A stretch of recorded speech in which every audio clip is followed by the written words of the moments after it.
Paradoxically, the ability to be alone is the condition for the ability to love.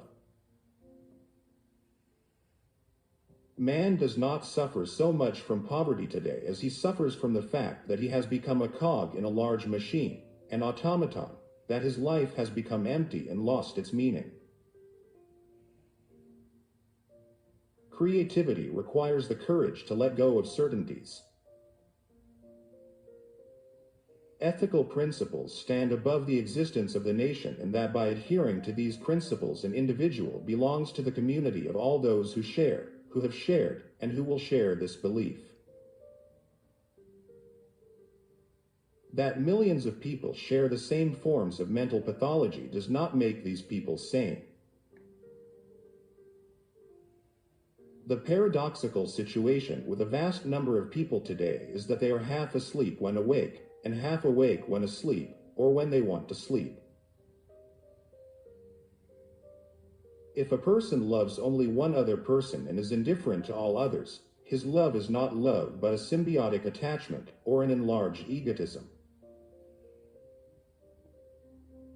One cannot be deeply responsive to the world without being saddened very often.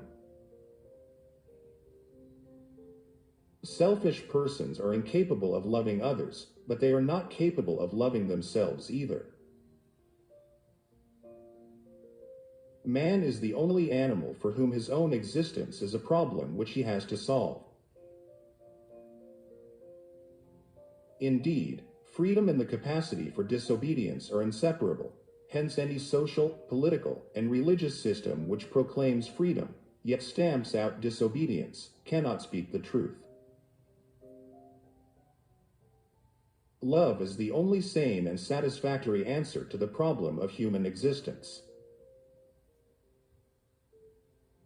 The more man understands and masters nature, the less he needs to use religion as a scientific explanation and as a magical device for controlling nature. Man's main task is to give birth to himself. The quest for certainty blocks the search for meaning. Uncertainty is the very condition to impel man to unfold his powers. I cannot know who I am, because I don't know which part of me is not me. Modern man thinks he loses something, time, when he does not do things quickly. Yet he does not know what to do with the time he gains, except kill it. Today the function of psychiatry, psychology and psychoanalysis threatens to become the tool in the manipulation of man. The mature response to the problem of existence is love. Without effort and willingness to experience pain and anxiety, nobody grows. In fact, nobody achieves anything worth achieving. Love is a power which produces love. The real opposition is that between the ego-bound man, whose existence is structured by the principle of having, and the free man, who has overcome his egocentricity. Is love an art? Then it requires knowledge and effort. We are what we do. The task we must set for ourselves is not to feel secure, but to be able to tolerate insecurity. The danger of the past was that men became slaves. The danger of the future is that men may become robots. To die is poignantly bitter, but the idea of having to die without having lived is unbearable. Love is an act of faith. Not he who has much is rich, but he who gives much.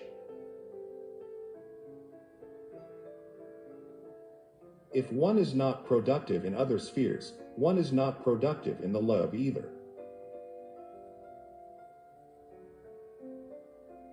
We are a society of notoriously unhappy people, lonely, anxious, depressed, destructive, dependent. People who are glad when we have killed the time we are trying so hard to save. Rationalizing is not a tool for penetration of reality, but a post factum attempt to harmonize one's own wishes with existing reality.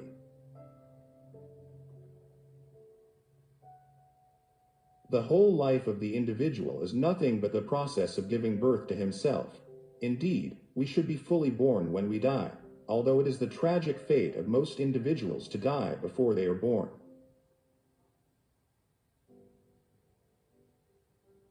Critical and radical thought will only bear fruit when it is blended with the most precious quality man is endowed with, the love of life. The more the drive toward life is thwarted, the stronger is the drive toward destruction. The more life is realized, the less is the strength of destructiveness. Destructiveness is the outcome of unlived life.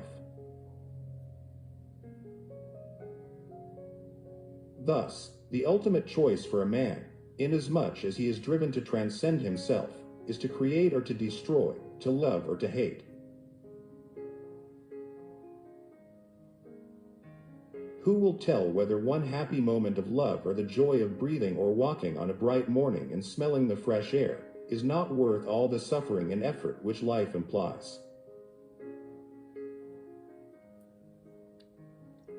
Love is an activity, not a passive affect. It is a standing in, not a falling for.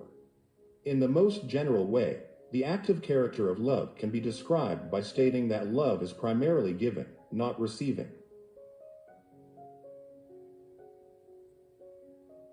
If I am what I have, and if what I have is lost, who then am I?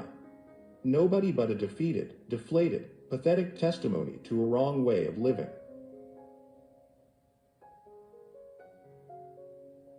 Man's main task in life is to give birth to himself, to become what he potentially is.